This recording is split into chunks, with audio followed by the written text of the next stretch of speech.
Hello, everyone out there in Rumble, X, and YouTube land. Welcome back to Diego Knows. I, of course, am Diego. And today we're going to talk some more about And Just Like Crap. Excuse me. Yes, And Just Like Crap. That is the real name of the show. Okay. Season 3, Episode 2. Yes, the show is still on the air. Go figure. Okay. I think the fans have pretty much left. I think it's pretty much just people hate watching it now, just to find out how they're going to ruin, how they're going to desecrate the characters that we loved so much. You know, a lot of the stuff that goes on in the show makes absolutely no sense. Okay. And even back in the day when I was watching Sex and the City, I enjoy Sex and the City. You know, I've got the videos on here to prove it. I've reviewed every single episode. It's on this channel. You can look up any episode. The only thing I didn't review was the Carrie Diaries, because I actually forgot that happened. That was actually a thing. That was Carrie when she was a teenager. You know, I guess there was like a teenage Samantha on there, so nobody watched it. Okay, nobody watched it. Nobody talks about it. I'm pretty sure Candace Bushel had nothing to do with writing that either. Okay, but I did watch Sex and the City. I never read the book, but I did watch Sex and the City. Okay, and I think Candace Bushel did a very good job as far as solidifying her nature. You know, what she wants, what women want in a guy, and all that kind of stuff. I think that's in there pretty well. However, Candace Bushel does not understand the straight man. She doesn't understand the things that we want. Neither do the producers, okay? The guys, they're all gay, okay? They don't understand how we think, what we look for in a woman, like what's important to us, okay? They don't get that at all, okay? Because they shit on our fantasies while bolstering their own. And it's so true, okay? Y'all don't seem to realize that. And I understand I'm not the target audience, okay? They didn't make the show for me, okay? But I'm gonna raise the bullshit flag. I will, okay? When I see it. Okay, and I see a lot of it on this show. Okay, this is not the way men act. There are no real men on this show. Even less so now than on Sex and the City. At least on Sex and the City, every once in a while, there was a guy on there. Okay, Big was a guy, at least for the first 3 seasons. He was a guy. All right, Steve was a guy, faults and all. Okay, but they didn't show too much of him. He was in and out of episodes. Okay, is Harry Goldenblatt a guy? I don't know. Maybe he is. I don't know. I don't really know anyone like him, so I couldn't tell you. I've never been friends with someone like him. You know, maybe it's possible. I'm not really sure. Okay, I think he was just written to be there for shock value, to give you, the viewer, like, okay, here's the guy that we're going to have a Charlotte fall in love with, a guy who is not classically handsome. In fact, she's going to reject handsome men so she can be with this guy. Okay, and this guy's going to be the love of her life. Okay, but we saw all that.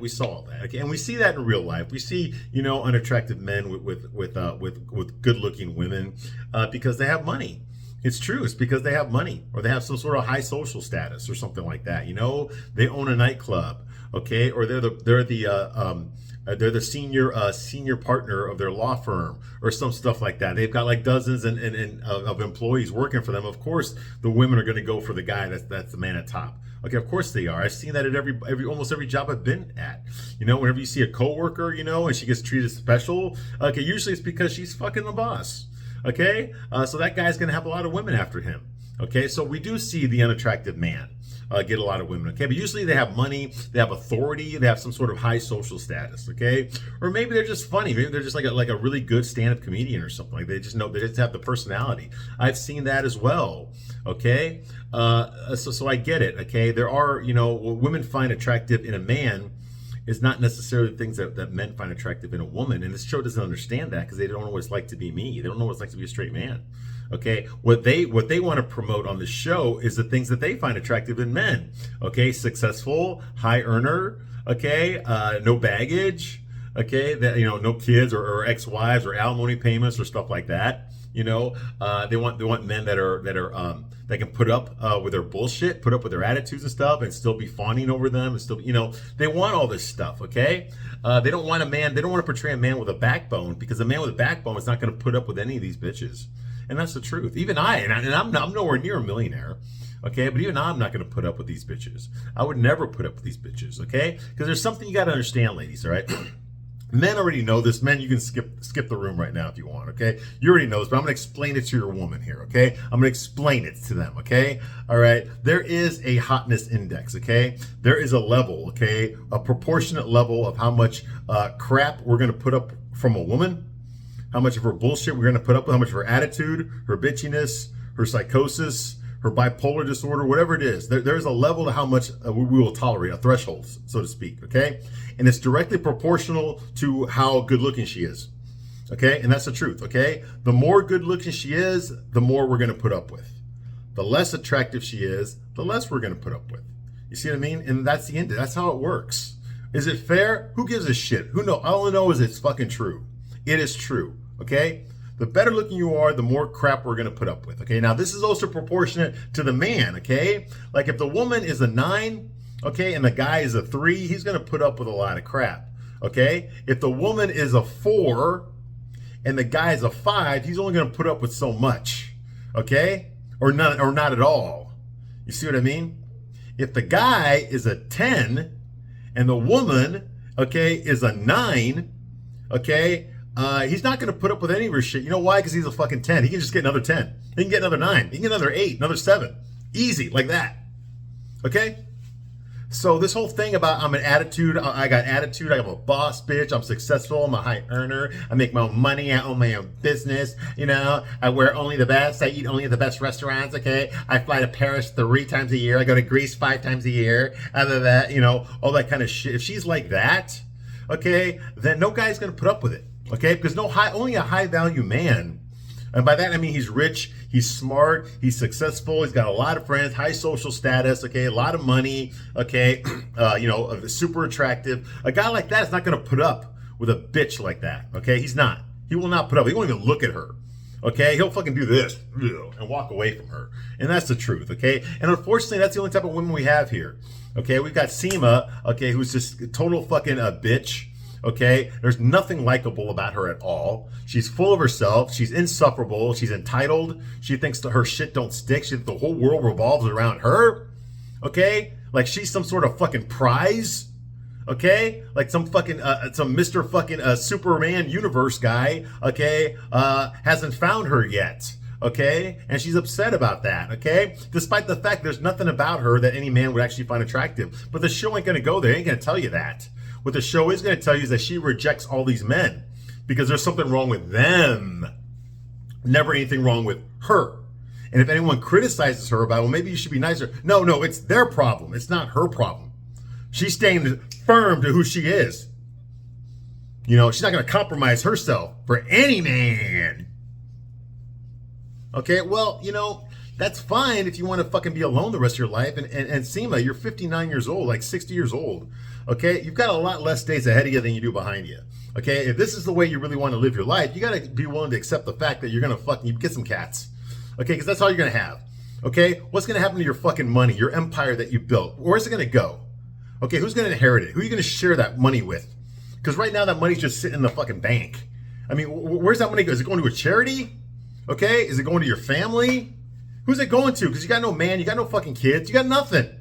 You don't even have any fucking friends. All you got is fucking Carrie. How the fuck did she become your best friend? This is the same shit they did in Sex and the City. Okay, you got all these different women. Each one of the women thinks that they are Carrie's best friend. You never see Seema hanging out with Miranda. You never see Seema hanging out with fucking Lisa or anything like that. You don't see Charlotte hanging out with Seema.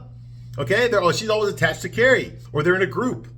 Okay, this is fucking ridiculous. It's the same shit they did on Sex and the City. Okay, what does Seema have to live for? She's got nothing. She's got nothing to live for but her fucking job. Does her job love her back? No, it doesn't. It is a means to an end. What is the end? There is not one. There's no purpose for her. She's got nothing going on in her life. So why should I fucking root for her? Why should I fucking want her to fucking find a guy who's going to put up with her bullshit? Okay? And make her happy. No guy's going to put up with her shit. Okay, but since this is fucking bullshit universe, lollipop land that we're living in, let's say they even find a guy. Let's say they find a guy that fucking, a guy her own age, like a 60-year-old. No, they'd never do that. They would do like a 35-year-old male model or some shit will fall in love with her. Okay? He'll even let her fuck other guys and he'll be okay with it and take her back, right? Oh, no, wait, that was Samantha. Sorry. Sorry. That's another bullshit storyline. No, but it'll be some super good-looking guy with ripped abs and shit. He'll fall completely head over heels for her, just like the other two high-value men did on this fucking show. And she's gonna treat him like shit and she's gonna fucking insult him and emasculate him. Okay? So why the fuck do we even want her to get with another guy? Okay? Because no guy's ever gonna be good enough. No guy's ever gonna fucking make her fucking happy because she's incapable of being happy. She wants a guy to take charge. She wants a guy to fucking lead the relationship, make all the decisions. But once he does that, she criticizes everything he does. He can't do anything fucking right. She has no problem telling him how that he fucking sucks. Okay, you can't do this. I don't like this. I hated this that you did, and I hated this. You know, then what the fuck do you want? You can't make her happy. Nothing's gonna fucking make her happy. So why bother? Okay, the juice is not worth the squeeze. She's not even fucking attractive, for Christ's sake. My God. Anyway. And that's what we get on the show. Okay, there's a big subplot of Seema, which is really pissing me off because I really don't like her. I mean, I'm starting to reach levels of fucking like Miranda hate when it comes to Seema's character. There's just nothing about her. She's just completely insufferable. There's just nothing about her that's attractive. Not even her personality. Okay, nothing about her do I find attractive. Okay? I mean, Jesus Christ, this is just like the last episode where I had to fucking sit through fucking Rosie O'Donnell having sex with fucking butt ugly Miranda. I mean, oh my God, you want to talk about fucking your dick never working again? I have ED now because of this. Because of this show. I have ED. And there's not enough fucking Viagra in the world to cure it. Just so you know, I'm suffering too. Probably worse than you because I'm the only straight guy in the whole fucking world that even watches this show. Much less has seen every fucking episode. So please. All right, where was I? Yes, okay. So where we left off last time, Seema was crying, blah, blah, blah. Okay, because she can't find a man, blah, blah, blah. Okay, she's considering actually working with the dating coach that her partner Elliot hired for her, played by Cherry O'Terry from Saturday Night Live. Okay, the dating coach's name is Sydney Cherkoff. Get it? Sydney Jerkoff. Get it? Get it? Yeah, I know. The writing is incredible. All right. Remember on Sex and the City, remember when Samantha fell in love with Richard Good? Get it? Richard Good. Dick Good. Get it? Get it? Get it? Huh? Get it? Okay. Anyway. Yeah, so they're doing that shit again, the James Bond name thing again. All right, and then we have another butt ugly clone of Miranda named Joy, who's basically Miranda only with longer hair and British. Otherwise, they're both fucking ugly as shit. They both don't wear makeup. They both color their hair red. They're both fucking old as fuck. They're both unattractive. They're both insufferable fucking woke pieces of shit. They're all about fucking, the message and, diversity and all that kind of fucking woke bullshit. All right. How did that shit help you out in the last election? Huh? How did it help you out? Exactly. All right. Anyway, so there's that. And apparently they're kind of like flirting with each other, but not flirting. It's like cringe. It's just bullshit. All right. Let's get away from them. All right. The next scene here. Okay, it was Lisa and Charlotte. Okay, now Lisa and Charlotte, their whole subplot here is they want to get their children, Lisa's son, Herbert Jr., who's another pussy boy, okay, like his dad, okay, and Charlotte's daughter, Lily, who, of course, we've known since the end of Sex and the City. That's the Asian girl, the baby they adopted. Well, she's older now. Now, even though the Sex and the City ended, I want to say it was 2004. I think that's when it was. That was when the last episode of Sex and the City came out. Okay, and that's when Lily was a baby because they got her from they adopted her from a parking lot in China. All right, and she was born newborn at that time. Okay, that was like 2004. I'm pretty sure it was 2004. Well, now it is 2025. Okay, so that would mean that Lily should be 24, 25 years old, right? But she's not. Okay, she's still in high school. She's like 16 or 17. The math makes no fucking sense at all. Okay, at all. All right, but somehow we're supposed to just go with it. Okay. All right, she should be graduating college here real soon. Okay, not still a junior in high school. But anyway, so they want to hire an outside person, an outside academic consultant to make sure that their children get into an Ivy League school, because that's what's important. You have to go to a woke university, an overpriced woke university, the kind that hates Jews and all that. Yeah, exactly. You have to do that, despite the fact that so many of the students are Jewish there. Okay, but yeah, they actually want people that hate them. It's like Hollywood. How can you pander to people that actually hate you? Okay, it makes no sense. I'm never going to understand it. Okay, I guarantee you at least half of the staff at Harvard is Jewish. Okay, the faculty is Jewish, but yet they encourage people to be anti-Semitic there. It is unbelievable. It's the same thing with Hollywood. I don't understand it. Why? Why are they so anti-Jewish? Okay, when so many of them are Jewish, it makes no freaking sense. It's like gays for Palestine. Well, do you realize that they behead homosexuals in Palestine? Like, what the hell are you doing? You guys are all stupid. There's the overpriced, expensive Ivy League schools that just fucking churn out a bunch of retards. It makes no sense. My God. Anyway, that's a separate subject. Anyway, so of course, Charlotte and Lisa want to get their children to one of those schools. Okay.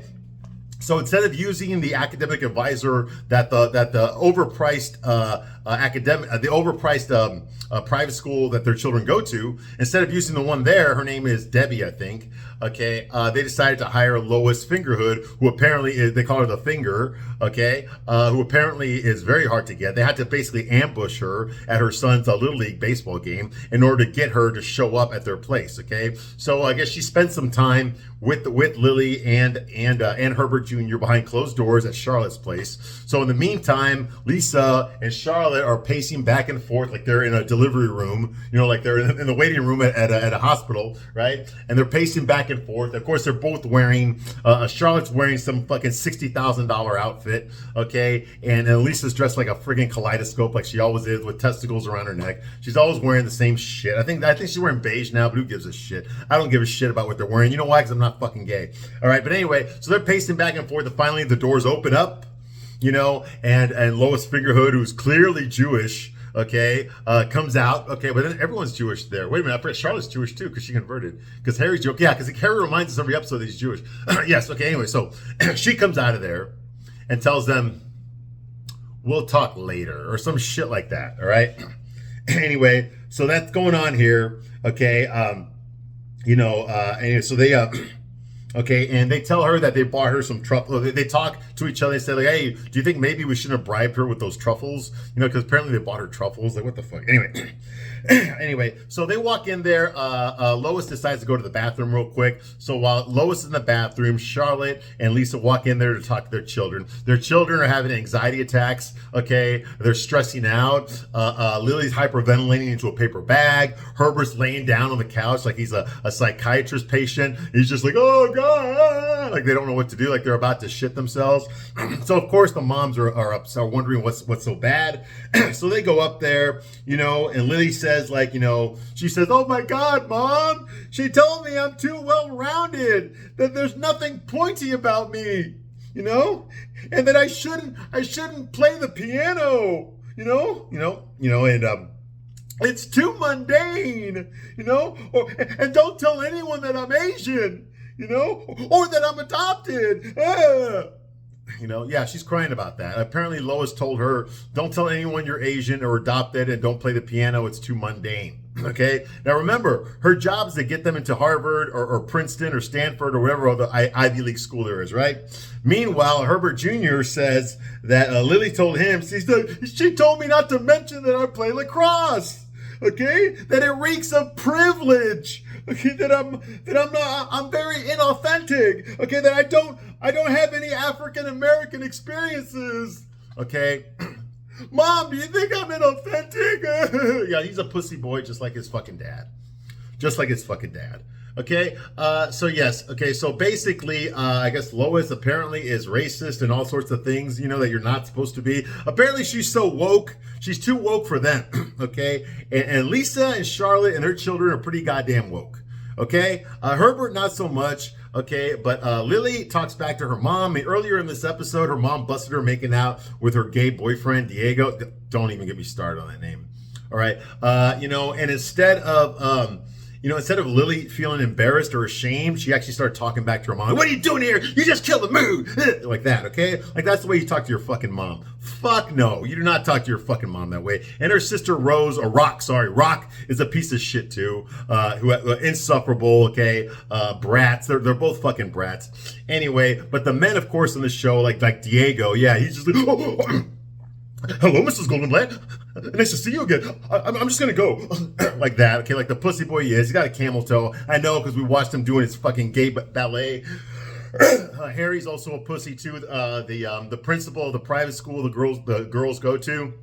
His name's Greg. I don't care about his last name. He's another fucking pussy. Oh my God! Don't you know? You scared me, Charlotte. You scared me.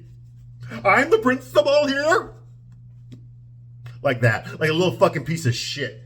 All right, all the men are this way on the show. Every single guy is this fucking way on the show. all the men that fucking that are talking to Seema when she has her dates, okay, they're all looking like, oh, and so I did this and like that. They're all a bunch of fucking pussies. Every guy on this fucking show is a fucking pussy. If he ain't a fucking fag, he's a fucking pussy. That's exactly what these fucking creators think we all are. Anyway, moving right along. So that's going on here, okay.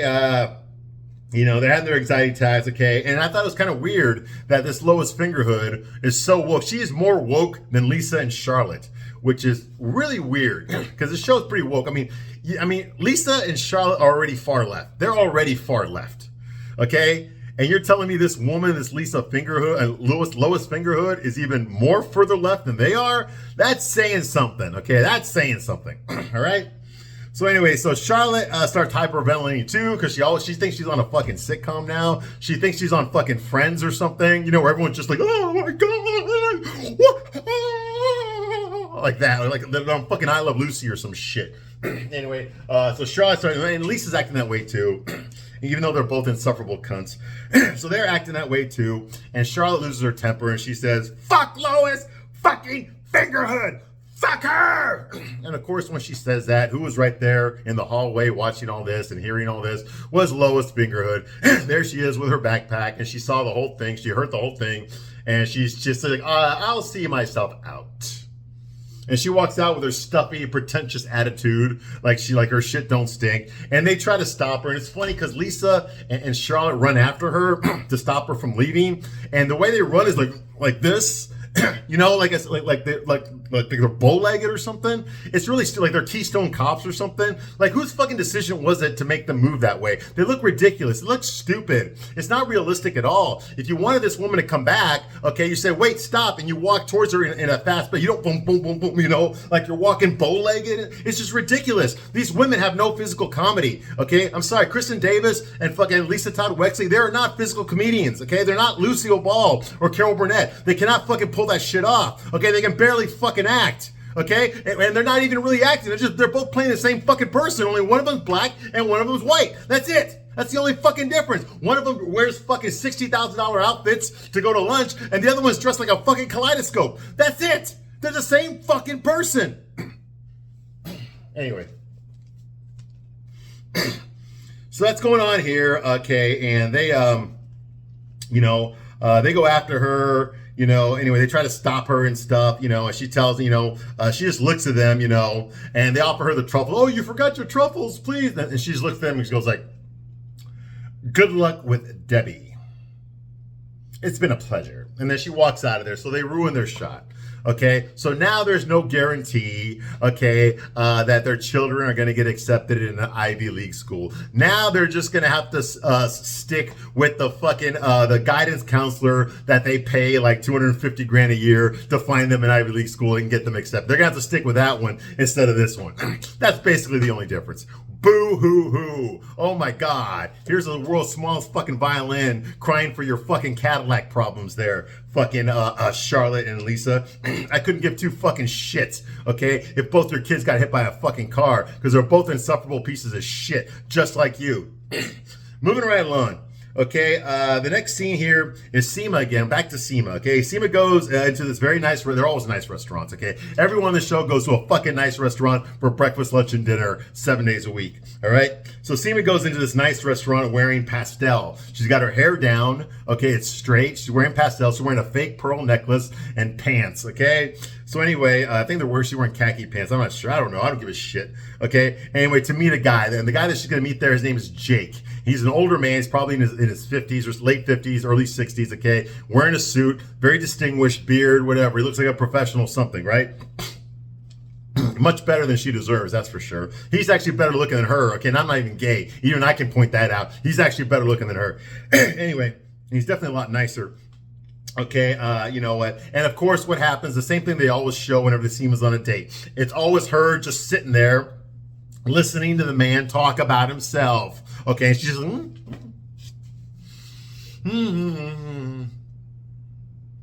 like that, okay? As if fucking women don't ever fucking talk. Now, this is fucking bullshit here, okay? I'm gonna raise the bullshit flag. I've been on many fucking dates, okay? Many first dates myself, okay? And I do not spend all that fucking time. Men do not spend all that time talking about themselves. You know why? Because I like to fucking know who the fuck it is in front of me. Okay, I kind of want to know something about her. Do we know the same people? Do we have the same interests? Okay, where have you been? Have I been there too? What do you like to do for fun? What's your favorite book? What's your favorite TV show? Okay, what do you like with your family? Blah, blah, blah. This is the shit I want to hear. I want to hear about because I want to know the woman that's in front of me. I want to know some shit about her. Okay, I don't fucking sit there and talk about myself all the goddamn time. Nobody wants to fuck. Even I don't want to fucking hear that. Okay, we match energy. Okay, that's what happens on dates. That's what happens on real fucking dates. Okay, we ask each other questions. We learn. We don't have just one fucking guy talking and talking and talking and talking and talking. That doesn't fucking happen. Not in real fucking life. Yes, it happens every once in a while. But any fucking normal guy would not just sit there and talk and talk and talk only about themselves while the woman's just giving her a bored look on his face and nodding everything he fucking says. And it's not just him this happens to. It's every fucking guy that Seema's on a fucking date with.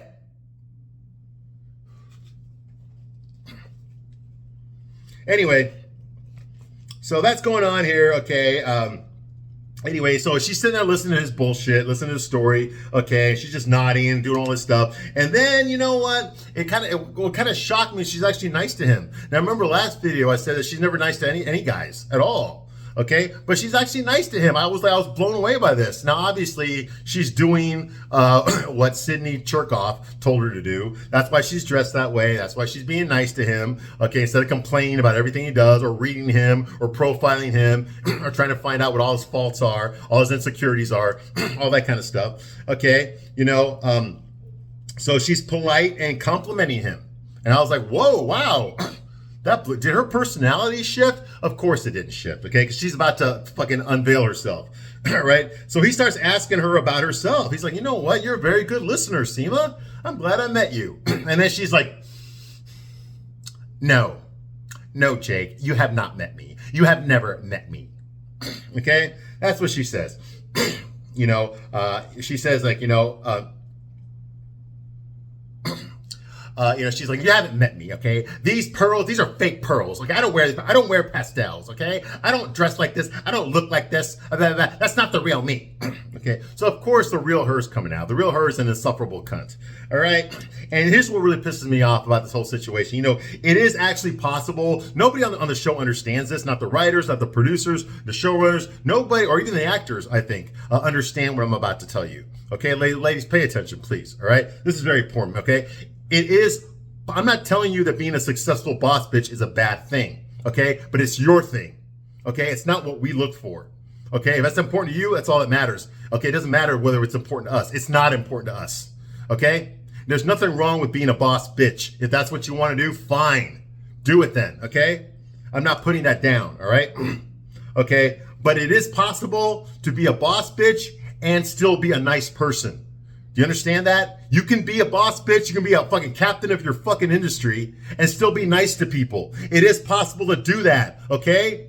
These things are not mutually exclusive, okay? But on this show, they are, okay? It's, you know, treating men like shit is considered a virtue on this show, okay? And it's not. This isn't the way you talk to people. It's not the way you treat people. Yet not one fucking bitch on this fucking show would tolerate a man being a fucking asshole to her. Okay? But it's okay for her to be a complete fucking cunt to him. That's empowering. That's special. Okay? Bull fucking shit. And just because that's the way the world works in this fucking TV show, it does not mean that's the way the world works out there. Out there, it's a whole fucking different story. You try to be like fucking Seema out there in the real world, and you're gonna see what fucking happens to you. Okay? Just because you're a boss bitch, just because, you know, you've got all this power or shit, you're some sort of alpha female, doesn't mean that you have to treat people like shit. It doesn't mean that you can't be a fucking nice person. I mean, I've known plenty of women, okay, that have lots of power, make lots of money, okay? And they don't treat men like shit. They're actually kind. I mean, my God, this is ridiculous. But you're never going to see a woman like that on the show because that goes against their narrative. Their narrative that men bad, women good. Anyway, so that's going on here. You know, Seema tells them, I'm actually, you haven't met me over me. This isn't really me. The truth is, I'm really an insufferable, entitled bitch. Okay, and you're a straight white Christian man. So obviously, I do not support your politics or who you voted for. Okay, and you know, I don't wear pastels or this fake jewelry. Okay, I hate the wine that you chose, that you paid for on our dinner. It sucks. Okay, and the fact that you just ordered me tiramisu is tired, and it's just a fucking cliche. So he's just like, which kind of threw him for a loop because, like I said, he was getting nice vibes off of her. Like maybe she was a nice person. Clearly she's not. And let me tell you something, bitches, okay? It don't matter one fucking deal, okay, how beautiful you are, okay? If you are a total insufferable cunt, okay, that is a threshold we're not going to tolerate. I don't care how beautiful you are, okay? We already know we have value because you know what we look like and you agreed to meet with me, okay? So obviously you see something in me, okay? If I was a complete fucking unattractive loser to you, you never would have messaged me back, okay? So there's that. So I know I'm not a fucking loser. Okay, but if this is your fucking energy, you're gonna fucking try to match with me. Okay, that you're really just this insufferable cunt. You're gonna expect me to be the leader here, to take charge of the whole date. But then all you're gonna do is criticize every choice that I fucking made. Get the fuck out right now. Okay, I am not putting up with your crap. Because guess what? I know you think you're one in a million, but the truth is you're one of a billion. Okay, there's lots of fucking bitches just like you. Okay, and plenty that aren't. Okay, so why am I gonna waste my fucking precious time with a fucking piece of shit like you when there's plenty of other hot girls that are not gonna treat me the way that you're fucking treating me? You see what I mean? But you're never gonna fucking see that on the show. You're never gonna fucking see that on the show. Anyway. So Seema says, Sydney told me that men like to feel like they're in charge. Okay, so let me tell you something, Seema. So when men are in charge, you criticize all their choices, okay, but you won't take charge yourself, okay? You'll criticize the man when he leads, but you actually won't lead yourself. Why? Because that's the man's job. Well, what the fuck do you want? Because there's no way to win this situation. And what the fuck would anyone want to lead you? You're just a, Anyway, so Jake says, like, you know what, Seema? I appreciate your honesty, and nothing is sexier than an honest woman. No, it's not. Who the fuck? Oh, a gay guy wrote this shit. Sorry. Yeah. No, men do not talk that way. We don't talk that way. Nothing is sexier than a woman with some integrity. No, we don't give a shit about your fucking integrity. No guy talks that way. Gay guys pretend to be straight. They talk that way. Okay, Seema says, like, okay, she feels good that he acknowledges that she is better than him. Okay, so because she said that to him, okay, she feels flattered now because he basically admitted to her, you know what, Seema, you're a much more attractive than me. You're smarter than me. You're wittier than me. You have more experiences than me. You're more cultured than me. Okay, you're more high class than me. You got a bigger cock than me. You got a better personality than me. You make more money than me. Okay, your clothes are nicer than mine. Blah blah. You know, basically. So now that he's done that, basically, or at least that's the way she interpreted it. Now she feels good about being around. Now she feels comfortable being with him. Now that he's succumbed to her, now that he's bowed down to her fucking bull, now that he's kissing her shit, now she feels comfortable opening up to him. You see what I mean? But he had to fucking do that first. You see? So anyway, he had to acknowledge that she's better than him in order for her to feel comfortable even being next to him like this, across from him at the restaurant, okay? So he tells her he's got to go to the bathroom and he never comes back. Well, of course he's not going to come back. Why the fuck would any guy come back? Okay, if it had been me, once I saw her, I would have fucking left before you even say hi. Okay, because I don't date fucking pigs like that. I don't. Okay, sorry. Okay, you did not match your picture. Okay, you catfished me. Okay, that's not what you look like on the fucking app. All right, so no, I'm out of here. Okay, no, of course not. All right. So at least that was good. But the fact that he put up with all that crap, her whole speech about not liking anything that he fucking did. Okay, no guy with any sort of self-respect would put up with that shit. This guy's an older man. I'm sure he's probably divorced, been married a couple of times. I'm sure he's got kids or grandkids or something. I'm sure he's experienced a lot of life. Okay, any guy that has experienced a lot of situations in their lives are going to develop a harder shell. Okay, they're not going to let little things like this get to him. They're not even going to bother putting up with it. Why would a guy want a fucking challenge? Okay, if a guy's out there looking for love, he's looking for a wife. Okay, someone who's going to love him and respect him, someone that he can take care of, you know, and have sex with and make love to her, you know, and devote his life to, spend the rest of his life with. Why the fuck would a guy want to come home to a woman who's nothing more than an insufferable fucking bitch who's going to criticize every fucking thing that he does? Why the fuck would any guy want to marry that? Okay? This guy's way too old to be so fucking naive that he doesn't know the difference. Okay? He's probably already made those choices already. That's why he's fucking like 60 years old and still single. Okay? So don't give me this fucking bullshit. All right? He would not put up with her at all. And he doesn't. He fucking leaves. Luckily, I don't have to be 6 years old to not put up with a fucking insufferable pig like fucking Seema. So he leaves, okay? And like I said, I would have just fucking left as soon as I saw her. I wouldn't have even stuck around for dinner. Okay, and of course Sydney arrives. She just opens the door. Then she was spying on them the whole time. Now Sydney, as you know, is played by Cherry O'Terry from Saturday Night Live. Okay, and she's there. Okay, and she arrives and she sits down across from Seema, you know, and she tells Seema that she always spies on her clients' first dates. Okay, so she was back there watching the entire interaction, watching everything happen. Okay, and tells Seema that Jake just texted her. Okay, and Seema's like, well, no, he just went to the bathroom. He's gonna be right back. And she's like, no, he's not. He's not, Seema. Okay? He just texted me. Okay? He just texted me. Okay? He's not coming back. He's never coming back. And this is what it texted. It says, I have enough challenges at work. Okay? So you blew it, Seema. You blew it. Okay? Because like I just said, no guy wants to come home to a challenge. Okay? If a guy's got a challenging life already, a challenging job, if he's putting up with stress all the fucking time at his work, he wants to come home to relax. He wants to come home to spend time with his loved ones. He doesn't want to come home to a woman who's fucking tearing his life apart. Okay? Who's criticizing him, emasculating him, telling him what a piece of shit he is, criticizing everything that he fucking does, telling him that he's not good enough, that she deserves better. No guy wants to fucking come home to that. Anyway, so that's going on here, okay? And so Seema, of course, you know, gets upset with this. The fact that some guy just fucking walked out on her. Okay, she says like, well, I would rather spend the rest of my life alone, which she will, okay, than pretending to be someone I'm not. This wasn't the Cindy Jerkoff experience. This was the Cindy Jerkoff experience. Okay, and she storms out of there, but before she leaves, it is good to know that Seema treats women like shit too. It's not just the men. Okay. But Sydney stops her and says like, you know what? I've heard that one before, Seema. And guess what? She's still single. So Seema storms out of the restaurant. Okay. And then of course the waiter brings 2 tiramisus and, Sydney asks for a fork. Okay.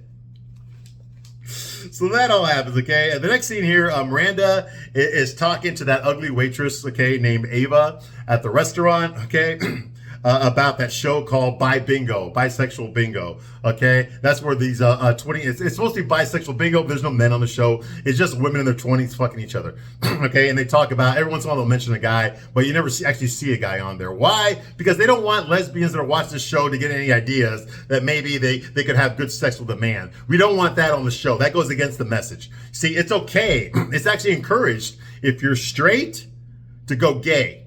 That's a good thing. Okay, if you're straight, go gay. That's fine.